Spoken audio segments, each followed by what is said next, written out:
Our next speaker is Chris Donoghue. He's one of Ireland's best-known journalists and broadcasters.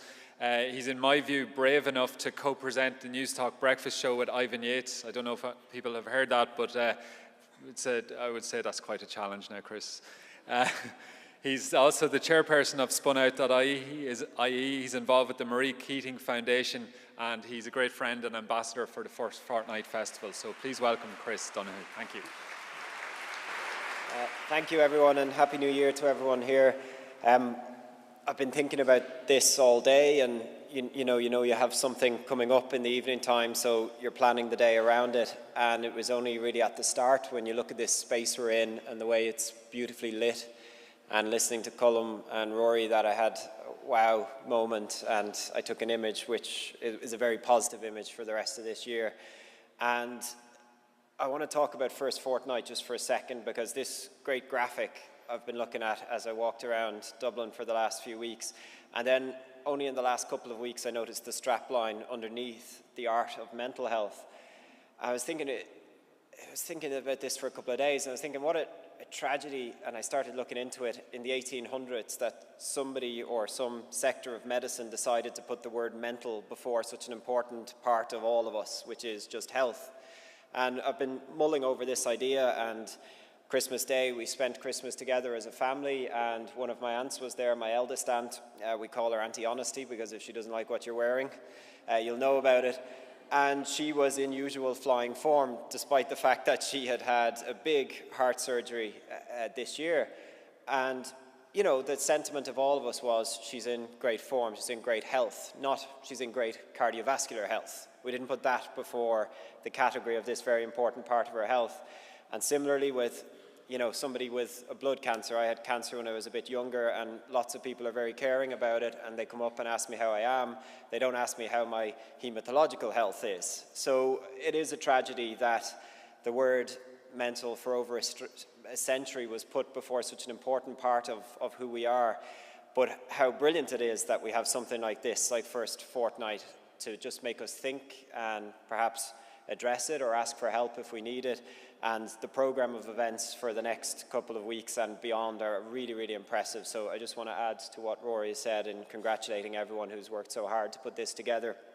But I want to talk, and just my small contribution to you all is a concept which, when I say it, you're going to sound like it was heard at some conference at a hotel at the side of a motorway, which is the concept of being present.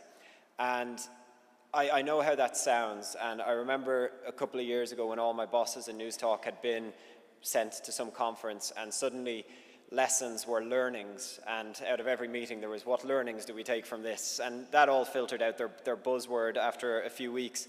But the first time I ever heard the concept of being present, I was in the US for work a couple of St. Patrick's days ago, a couple of years ago, and I was on a time off. I was on a tour of Frederick Douglass's house, who is the abolitionist and slavery abolitionist in the United States, and there were a lot of Irish people around. And also on the tour was the chief executive of one of the big semi-states, and he wasn't present, even though I didn't know what this term was, because he was checking his phone and he was busy with things.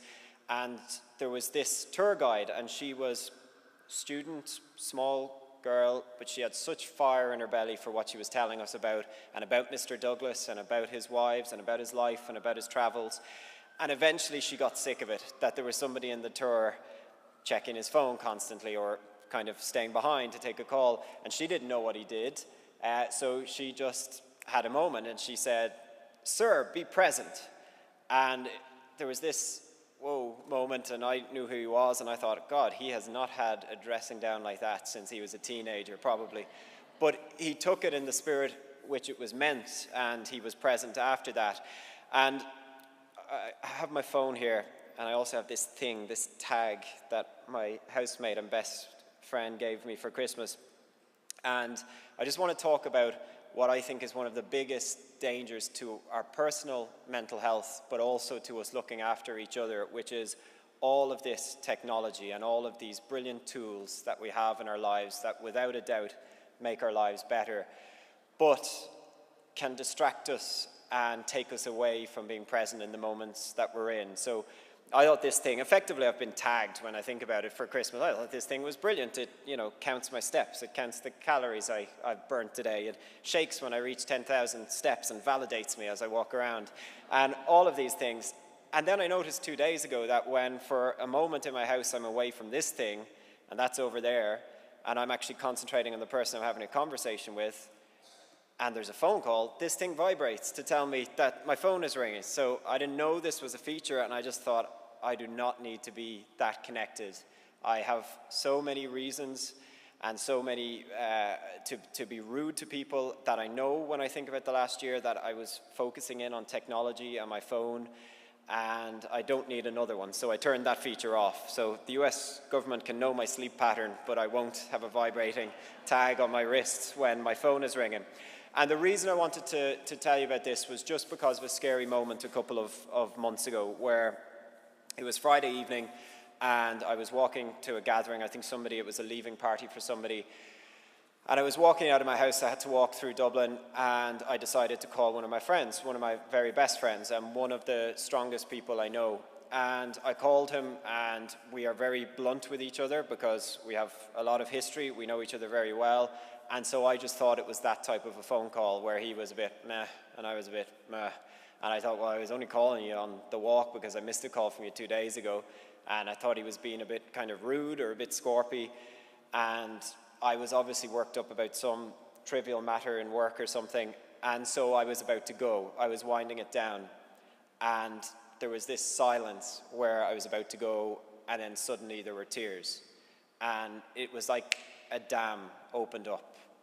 And he needed to tell me something. He needed to talk. And the thing was that he wasn't doing well, that pressures had come in on him, and that he just needed to talk about it, or he needed help. And this is someone I still consider the strongest, or one of the strongest people I know. We have been there to each other's immediate family members' funerals, and I had never seen this type of sadness in him. And the point was, this was Friday evening. He possibly wouldn't have talked to somebody else until the next day. And he didn't know when he answered the phone to me that we were going to have this conversation. But he knew he had these problems. And with me about to go away, and there's nothing special about me in that moment, I was just the person there. With me about to withdraw, the dam burst. And he's doing really well now. I actually kept walking and walked to his house instead of the gathering thing. But that was that night.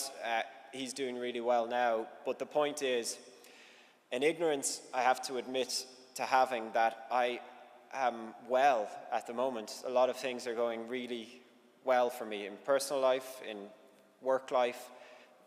The people I care very dearly about are doing really well. But to assume that it will always be well, that my mental health isn't a changing thing, is an ignorance. And so my message to you is just about this brilliant stuff that we all have that distracts us away from being present in our own lives and on this continuum of data, and not actually taking these wow moments like listening to Colin play because you were checking that tweet to see if it was retweeted. But not only that, about being present in the people that we care about and what we may have missed. And I'm scared about that moment that I nearly missed. So thank you all. I'm looking forward to hearing from all of the other speakers, and thank you for your time this evening.